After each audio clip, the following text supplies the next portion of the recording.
Eco-oil, the potential for a born global, brought to you by Consulting Geeks. Eco-oil is a Swedish startup, a small firm with few stakeholders that has a local value chain and focuses on innovative technology of production. Eco-oil is the first player in the market to produce 100% renewable fuel. Some of their products are synthetic gasoline, renewable jet fuel, and synthetic diesel.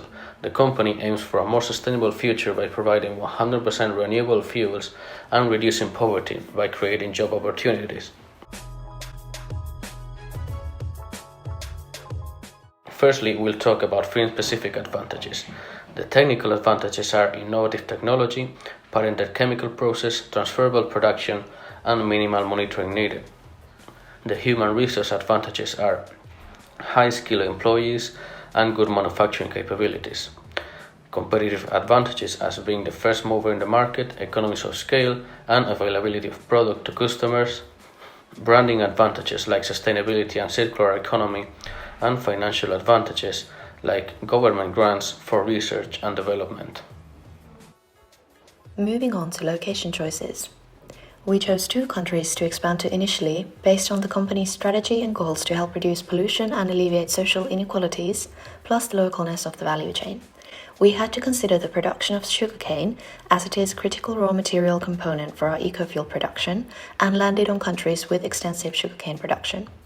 We chose India because poverty is an ongoing pressing societal issue as well as pollution, and it's also one of the world's top sugarcane producers. When it comes to the value of our product in the market, India is expected to become the world's 3rd largest automotive market by 2025. There are no major competitors. Second, we chose China. It also has the world's largest fleet of motor vehicles in the world, and it is banning fossil fuel cars from 2030, which makes it a very attractive market. For raw materials, China has extensive biomass resources needed in our production. There is some competition, but the market is still not very saturated. Later on, we will be expanding to Brazil for largely similar reasons. Brazil is also the world's top sugarcane producer and a continuously growing automotive industry. Moving on to operational choices.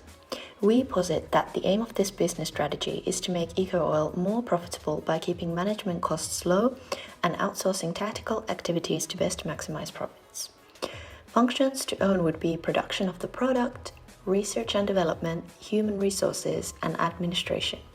Functions to outsource would be material supply, which we already looked at, and logistics, sales, and IT. This is a mix we find intuitive as most of the product's lifecycle happens so far from headquarters.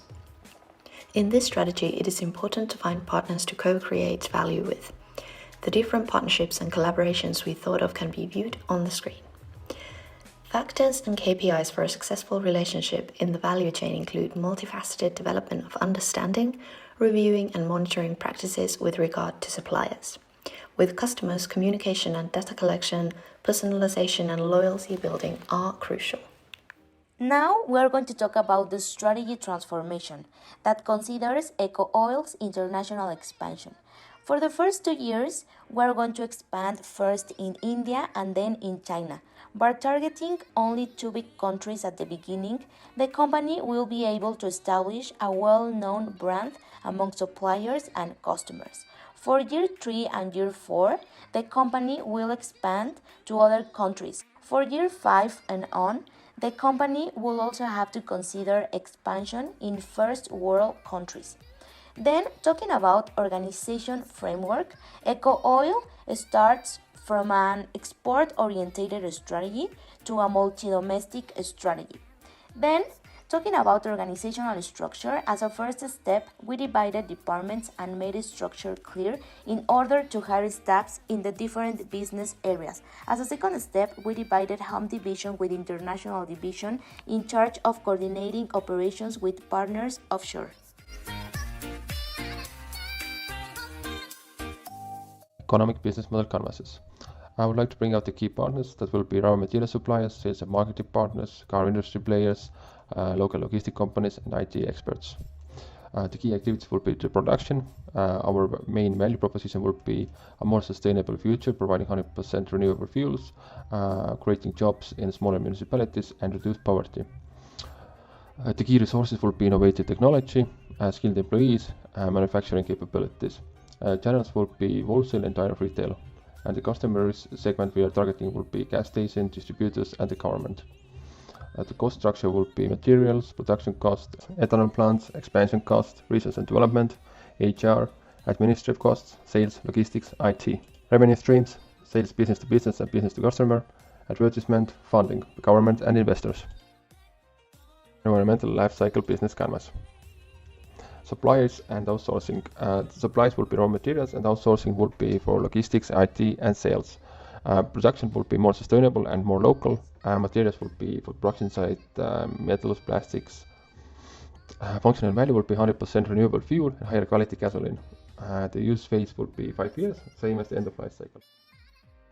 Social stakeholders business canvases. For local communities, there will be more investments in poorer communities, and that will also create more job opportunities. Social values will be to improve the life quality in those communities, help society with health, education, environment and culture. Social impact will be increase of price of crops, deforestation, land grabbing. And social benefits, better life quality in general.